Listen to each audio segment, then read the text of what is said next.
आप देख रहे हैं जनतंत्र प्राइम भारत न्यूज़। मैं हूं आपके साथ मोहित कुमार। जैसा कि मैं उत्तर प्रदेश की राजधानी लखनऊ में मौजूद हूं और हम हर जगह जा के लोगों से बात कर रहे हैं कि क्या चुनावी दौर किधर की ओर जा रहा है। इसी में हमारे साथ युवा नेता जो लाखों दिलों पे राज करते हैं तुषार श्रीवास्तव जी से बात करेंगे और जानेंगे कि क्या कुछ सिचुएशन चल रही है लखनऊ के अंदर। बहुत बहुत स्वागत है तुषार जी। जी आपका बहुत बहुत धन्यवाद।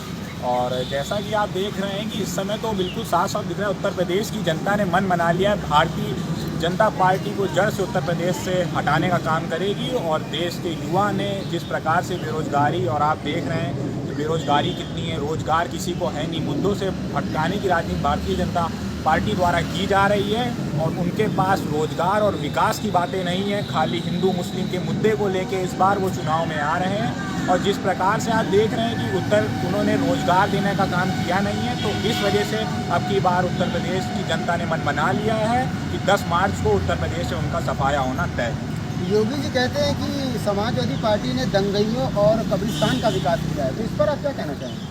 तो इस पर तो मैं ये कहना चाहूँगा कि सबसे पहले तो मैं उन्हीं से पूछना चाहूँगा कि दंगाई तो उनके केंद्रीय राज्य मंत्री अजय मिश्रा टेनी जी के सुपुत्र, जो कि आप देख रहे हैं कि किस प्रकार से उन्होंने इतने बेजुबान बेचारे किसान जो अपने प्रोटेस्ट की हक की लड़ाई लड़ रहे थे, उनके ऊपर कैसे थार गाड़ी उनके ऊपर चढ़ा दी जाती है। इससे ज़्यादा कौन सी सरकार में होगी। और आप उसको, आपका केंद्रीय राज्य मंत्री है और उसके सुपुत्र की कल जमानत हुई है, तो इस पर भारतीय जनता पार्टी की योगी जी क्यों नहीं एक्शन लेते हैं? अच्छा, योगी जी ये भी कहते हैं पश्चिमी उत्तर प्रदेश में बड़ी गर्मी है, लेकिन मई और अप्रैल में वो ठंडी लगवा देते, शिमला बना देते हैं। 10 मार्च आने के बाद कह रहे हैं ये सब होगा।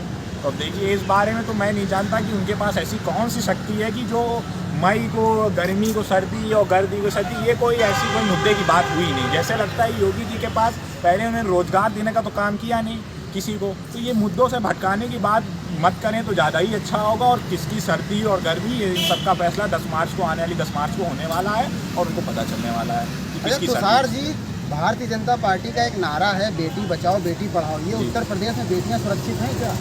अब बेटी बचाओ बेटी पढ़ाओ, तो इसका तो हाथरस का जो कांड हुआ था, रातों रात किसी बेटी को जला दिया जाता है, उनके माता पिता को उनकी बॉडी नहीं दिखाई जाती है, रातों रात उनकी बेटी जला दी जाती है। तो ये जब बेटी को बचा नहीं पाए तो बेटी को पढ़ाएंगे क्या? आप ये बताइए।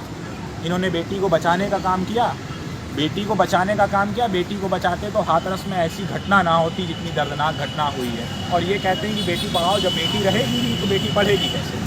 लेकिन एक बात तो कहनी पड़ेगी, उत्तर प्रदेश में माफिया पूरी तरीके से माफिया राज खत्म हो चुका है। तो आप फिर उस पर क्या कहना चाहेंगे कि आप ही के पत्रकार बंधु को उनका केंद्रीय राज्य मंत्री किस प्रकार से अभद्रता से बात करता है, तो आप उस विषय में क्या कहना चाहेंगे? किस प्रकार से आपके पत्रकार बंधु के साथ इतनी अभद्रता से उनके साथ बदतमीजी की जाती है? उनके केंद्रीय साप्ताहिक राज्य मंत्री, उनकी सरकार है प्रदेश में, और किस प्रकार से उनके मंत्री कितनी अभद्र भाषा का यूज़ करते हैं पत्रकार के साथ। तो इससे ज़्यादा गुंडा माफिया कौन होगा?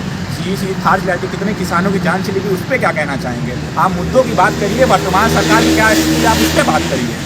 क्या स्थिति है यहाँ पे? पत्रकार किस प्रकार से उनको भड़काया जा रहा है? पत्रकार हमारा लोकतंत्र है, जिसको सब सारी जानकारी पहुँचाना जो पत्रकार का काम है, आप उसके ऊपर आप हमला बोल रहे हैं, आप भरी सभा में उसके ऊपर आप बात कर रहे हैं। ये मेरे कहने का। बीजेपी का एक नारा है सबका साथ सबका विकास और सबका विश्वास जी, ये कहावत कितनी सही साबित हो रही है? अब देखिए, इसका जवाब तो सबका साथ सबका विकास, मुझे तो नहीं लगता सबका साथ सबका विकास। 5 साल से भारतीय जनता पार्टी की उत्तर प्रदेश में सरकार है, किसका साथ हुआ और किसका विकास हुआ?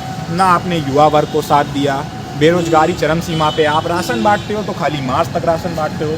तो आप किस प्रकार से, किसका साथ और किसका विकास हो रहा है? मुझे तो कहीं विकास नहीं नज़र आता है। आपने कहाँ पे विकास किया? एक जगह विकास होता है तो वहाँ पे विकास के उद्घाटन में विधायक जी रोड का उद्घाटन करते हैं, तो जब नारियल से रोड का उद्घाटन किया जाता है, पर नारियल को तो नहीं कुछ होता, पर रोड पे जरूर इफेक्ट पड़ जाता है। तो ये एक ऐसा विकास है, कैसा विकास है? मुझे नहीं दिखाई देता उत्तर प्रदेश में भारतीय जनता पार्टी का विकास। 5 साल का कार्यकाल में क्या विकास किया? तमाम जानकारी देंगे तुषार जी का बहुत बहुत धन्यवाद। कैमरामैन अमित के साथ मोहित कुमार, जनतंत्र प्राइम भारत न्यूज़, लखनऊ।